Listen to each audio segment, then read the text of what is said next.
அனைவருக்கும் வணக்கம். நான் உங்கள் ஈழத்தமிழன் மேனி. நான் நிற்கிற இடம் வந்து இப்போ கருங்காலிச்சோலை பேத்தால் என்ற கிராமத்தில் நிற்கிறேன்.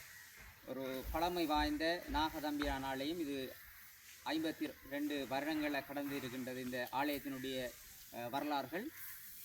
இந்த கிராமத்தில் வாழுகின்ற மக்கள் மீன்பிடிகளையும் மட்டி தொழில்களையும் கூலி தொழில்களையும் நம்பியே இந்த கிராமத்தில் இந்த மக்கள் வாழுது.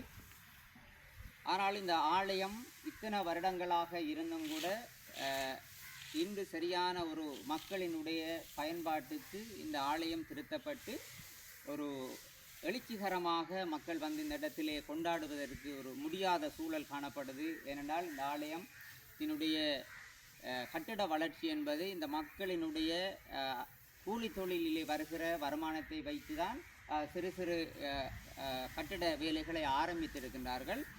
எனவே புலம்பெயர் தேசத்தில் இருக்கின்ற பல ஆலயங்கள் இருக்கின்றது, பல நிதிகளை சேகரித்த ஆலயங்கள் இருக்கிறது. அந்த ஆலயம் ஊடாக பல தொண்டுக்களை வடக்கு கிழக்கிலே செய்து வருகின்றீர்கள்.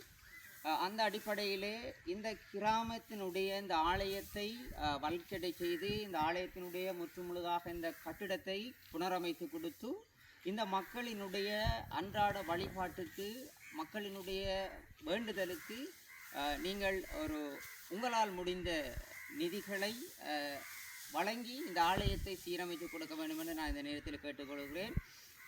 அது மாத்திரமல்ல, இந்து சமயத்தினுடைய வரலாறுகளை பேணி பாதுகாக்க வேண்டிய ஒவ்வொரு இந்துக்களுக்கும் இருக்கின்றது. அந்த அடிப்படையிலே தான் புலம்பெயர் தேசத்தில் இருக்கின்ற இந்து ஆலயங்களை வைத்து பாரம்பரிய வரலாறுகளை சொல்லி கொண்டிருக்கிற நீங்கள் தாயகத்திலே இருக்கின்ற ஆலயங்களையும் ஒரு பாரம்பரிய வரலாற்றுக்குள் நாங்கள் இட்டு செல்ல வேண்டிய தேவை இருக்கிறது. தமிழ் மக்களினுடைய கலை கலாச்சாரங்களை பாதுகாக்க வேண்டிய தேவை இருக்கிறது.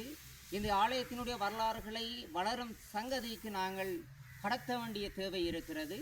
அந்த அடிப்படையிலே தான் நான் இந்த பதிவினை உங்களுக்காக பதிவு செய்கிறேன்.